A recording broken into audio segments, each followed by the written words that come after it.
আজকে এখানে একটু কর্ন চাট বানাচ্ছি।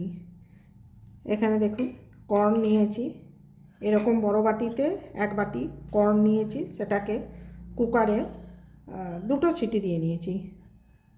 দিয়ে জলটা ছেঁকে আমি কর্নটা এই যে নিয়ে নিয়েছি, এখানে জল ফেলে দিয়ে কর্নটা নিয়েছি। আর এখানে কর্ন চাট বানানোর জন্য যেটা লাগবে, আমি একটু আলু ওরকমভাবেই ভাপিয়ে নিয়ে সেটাকে একটু জাস্ট মানে হাফ চামচ তেল দিয়ে একটু ফ্রাই করে নিয়েছি।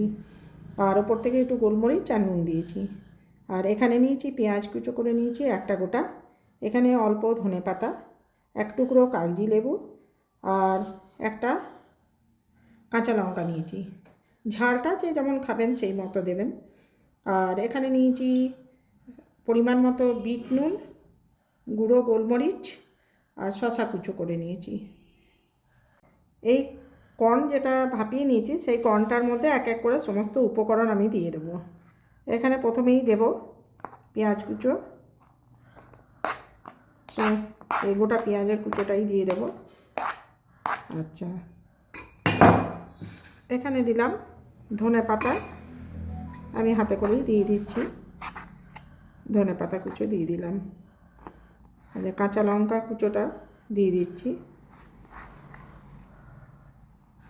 আর এই আলুগুলোকে এরকম বড় বড় না দিয়ে হাত দিয়ে জাস্ট ভেঙে দেব, এরকম করে ভেঙে দেব একটু।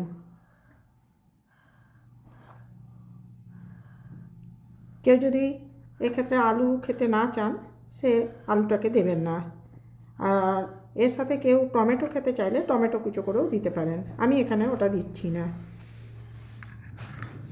এবারে এর সাথে এটা প্রথমে একবার মিক্স করে নেব।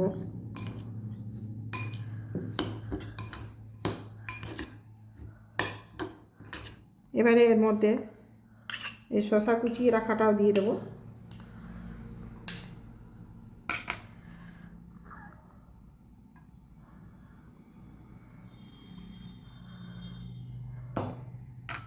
আবার একবার মিক্স করে নেব। এরপরে দেব বিট নুন। নুনটা নিজের পরিমাণ মতো দেবেন, যে যেমন খান সেই অনুযায়ী। আর এবারে দেব গোলমরিচ, হাফ চামচ মতো আমি এখানে গোলমরিচ গুঁড়ো করে নিয়েছি। এবার এটাকে খুব ভালো করে মিশিয়ে নিতে হবে।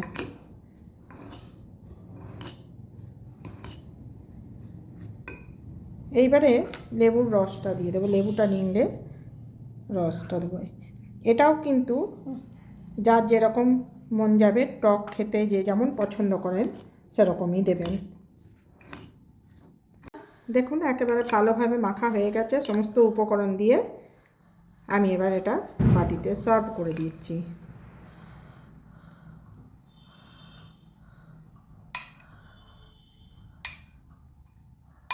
শুধু নুন, ঝাল, টক এই পরিমাণগুলো নিজের মতো করে দেবেন।